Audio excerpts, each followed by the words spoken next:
आज मैं आपको ऐसी ऐसी बातें बताऊंगा गुरु ग्रंथ साहिब जी के बारे में कि आपकी आंखें खुल जाएंगी कि ये कौन है। पहचानो आज, ये कोई किताब नहीं, ये कोई कागज नहीं, ये कोई स्याही नहीं। बाबा आनंद सिंह जी महाराज वचन किया करते थे, मेरी जबान सड़ जाए अगर मैं ये कहूं कि ये किताब है। कहते थे मेरी आंखों से देखो, कहते थे मेरी आंखों से देखो, एक एक अक्षर गुरु नानक बोल रहा है, एक एक अक्षर। अमेरिका के कैलिफोर्निया में एक लाइब्रेरी बनी हुई है, दुनिया की सबसे बड़ी लाइब्रेरी। ध्यान दीजिए साथियों,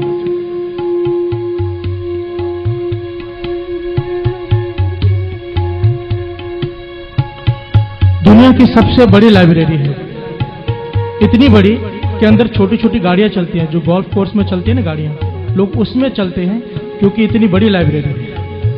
जितनी भी किताबें दुनिया में आज तक बनी हैं वहां पर हैं। महापुरुषों ने बताया कि उन्हें एक वक्त कैलिफोर्निया में कीर्तन करने जाना पड़ा, तो कुछ संगत ने बेनती की आप उस लाइब्रेरी में जाकर देखो, आप हैरान हो जाओगे। कहने लगे ऐसी क्या बात है लाइब्रेरी में। कहने लगे मैं चला गया उस लाइब्रेरी में, वहां पर दुनिया भर की जितनी भी किताबें आज तक बनी हैं, छपी हैं, सब वहां पर रखी हुई हैं।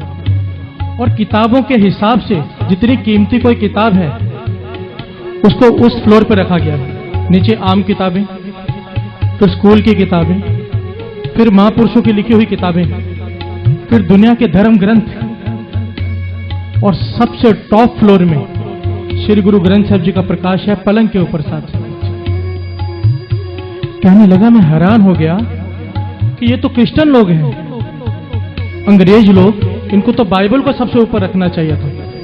और कहने लगे वहां पर लाइटें घूम रही थी, एक फ्लोर पर लाइटें घूम रही थी जिस पे लिखा हुआ था होली बुक्स, और जहां पे श्री गुरु ग्रंथ साहिब जी का पलंग पे प्रकाश था वहां पर लाइटें घूम रही थी सुप्रीम बुक। कहने लगा मैं हैरान हो गया, मेरी खुशी का ठिकाना न रहा कि मेरे गुरु साहिब जी की सबसे ऊपर पलंग पर विराजमान है। बाकी सब किताबें जितने भी धर्म ग्रंथ हैं शेल्फ में रखे हुए हैं, पर श्री गुरु ग्रंथ साहिब जी का स्वरूप पलंग पे प्रकाश है, वो भी टॉप फ्लोर पे सुप्रीम बुक बोल के रखा है। तो कहने लगा मैंने मैनेजर को बुला लिया और बेनती की मुझे बताओ कि आपने यहां पर बाइबल क्यों नहीं रखी, और भी धर्म ग्रंथ हैं, आपने श्री गुरु ग्रंथ साहिब जी को इतना सत्कार कैसे दिया। कहने लगे हम यहां पर जो भी किताब को जो सत्कार देते हैं इस आधार पर नहीं देते कि ये किस धर्म का है, इस आधार पर देते हैं साइंटिफिक तौर पे प्रूव हो जाए जो लिखा है वो सच है। तो साइंस के साथ जिस किताब की बातें मैच कर जाएं, जिस ग्रंथ की बातें साइंस के मुताबिक मैच कर जाएं, उसी को हम बड़ा दर्जा देते हैं। तो कहने लगे आपने श्री गुरु ग्रंथ साहिब जी में क्या देखा ऐसा। तो जो बात उन्होंने कही ध्यान से सुनिए। मैनेजर ने बताया कि कई साल पहले तक हम श्री गुरु ग्रंथ साहिब जी को भी शेल्फ में रखते थे, जैसे आम ग्रंथ हैं वैसे ही इस ग्रंथ को भी रखते थे, क्योंकि इस ग्रंथ में एक बात कही है गुरु नानक पातशाह ने, पै विच सूरज पै विच चंद कोह करोड़ी चलत न अंत।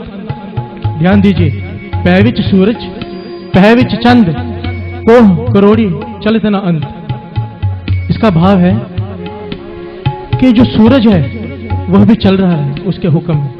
गुरु नानक पातशाह लिखते हैं चंद्रमा सारे ग्रह उसके हुक्म में चल रहे हैं, कोई भी चीज ठहरी हुई नहीं है। पर साइंस ये कहती रही है कि सूरज खड़ा है, धरती उसके आसपास चक्कर काट रही है, चंद्रमा धरती के आसपास चक्कर काट रहा है, सब चल रहे हैं पर सूरज खड़ा है। कहने लगा अब साइंस ने जाकर माना है कि सूरज भी चल रहा है, पर उसकी स्पीड इतनी स्लो है कि पकड़ में नहीं आ रही। ध्यान दीजिए साथ संगत जी। कहने लगे हम हैरान हो गए कि आज जाके हमें पता चला है कि सूरज भी चल रहा है। गुरु नानक पातशाह के पास 550 साल पहले कौन सी दूरबीन थी जिससे उन्होंने देख लिया कि सूरज भी चल रहा है। तब हम समझ गए ये कोई आम किताब नहीं, ये श्री गुरु ग्रंथ साहिब जी हैं। एक बार प्यार से बोलिए धन श्री गुरु ग्रंथ साहिब जी। जिस आदमी ने आज तक इसे किताब समझने की गलती की है ना, जिसने भी इसे किताब समझा है बहुत भारी दुख उठाया है साथ। बाबा ईश्वर सिंह जी महाराज कहा करते थे ये गुरुओं का गुरु है, गुरुओं का गुरु। तो किसी ने पूछा